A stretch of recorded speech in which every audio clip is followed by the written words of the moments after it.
আসসালামু আলাইকুম বন্ধুরা। আসসালামু আলাইকুম। আজকে প্রথম আলোতে একটা নিউজ দেখলাম।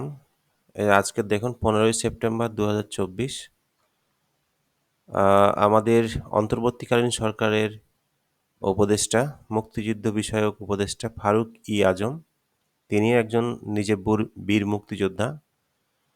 তো তিনি আরকি বলেছেন আরকি যে মুক্তিযোদ্ধা কোটায় চাকরিপ্রাপ্তদের তালিকা প্রস্তুত করা হচ্ছে। মুক্তিযুদ্ধ বিষয়ক উপদেষ্টা।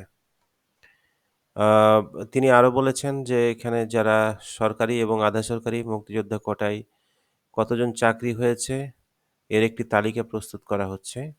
মুক্তিযুদ্ধ না করে যারা মুক্তিযোদ্ধাদের সনদ নিয়েছেন তাদের বিরুদ্ধে ব্যবস্থা নেওয়া হবে। গুড। আ মুক্তিযুদ্ধ বিষয়ক উপদেষ্টা মিস্টার ফারুকী আজমের এই সমস্ত আ কার্যক্রম আমরা জাতি হিসাবে সাধুবাদ জানাই।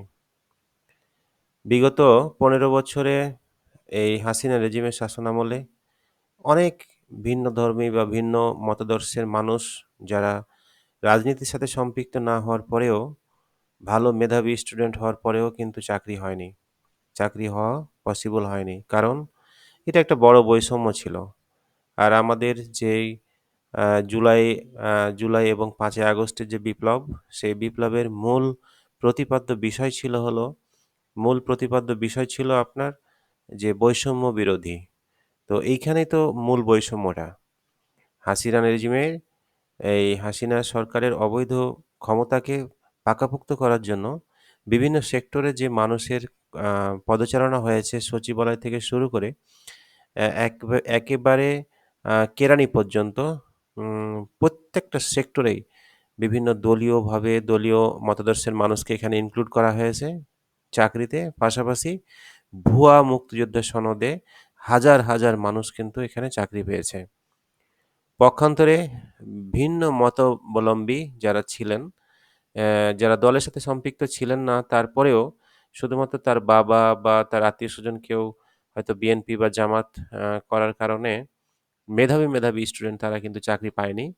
তাদেরকে বেকার থাকতে হয়েছে। এক পর্যায়ে বেকার না থাকতে পেরে দেশ ছেড়ে দেশের বাইরে কিন্তু প্রবাসী জীবন কাটাতে হয়েছে।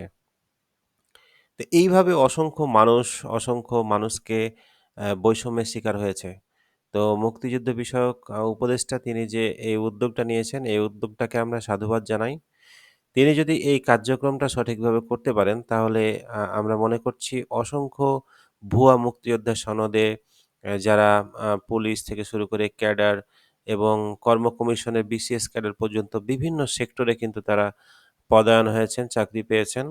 তাদের পদচ্যুতি হোক, তাদের চাকরি ক্যানসেল হোক এবং সেইখানে বিভিন্ন মেধার ভিত্তিতে যারা মেধাবী ছিল তাদেরকে নিয়োগ দেওয়া হোক।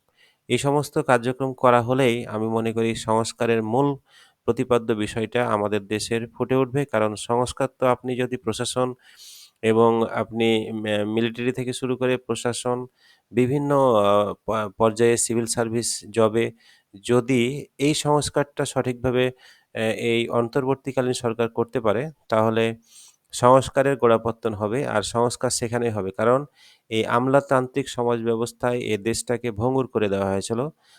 আমলাতান্ত্রিক সমাজ ব্যবস্থা এমনভাবে প্রকট আকার ধারণ করেছিল যে লাল ফিতার দৌরত্ব তো ব্যাপক আকারে ছিল। বিভিন্ন অফিসে ঘুষ, দুর্নীতি, অনিয়ম, স্বজনপ্রীতি থেকে শুরু করে এমন কোনো অনিয়ম নাই যারা এই সমস্ত ক্লাস ওয়ান অফিসারেরা কিন্তু করেনি। ক্লাস ওয়ান অফিসারেরা সবথেকে বেশি দুর্নীতিবাজ করেছে। আপনি যদি আ অ খেয়াল করেন বা দেখেন বুঝতে পারবেন, যত বেগমপাড়া, বিদেশে বাড়ি সবাই কিন্তু এই ক্লাস ওয়ান অফিসাররাই করছে। বিশেষ করে পুলিশ সেক্টরে বা বিভিন্ন দেখেন যে একজন কনস্টেবল কয় টাকা ইনকাম করছে। বাট পুলিশের ঊর্ধ্বতন কর্মকর্তা এবং যে সমস্ত বড় কর্মকর্তারা ছিলেন, প্রত্যেকে কিন্তু আম মিলিয়ন ডলার কিন্তু ইনকাম করছেন এবং দুর্নীতি করছেন এবং বিদেশে পাচার করছেন।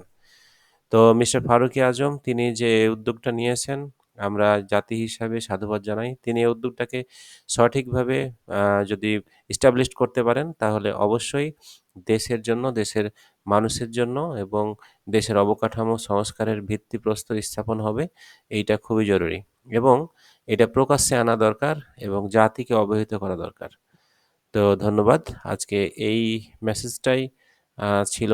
আপনারা আমাদের সাথে থাকবেন, আমাদের বিভিন্ন ইনফরমেশনগুলো নেবেন এবং মেসেজের পাশাপাশি নিজের মনের কথা সরলোক্তি সরল ভাষায় প্রকাশ করার চেষ্টা করি। সবাইকে ধন্যবাদ।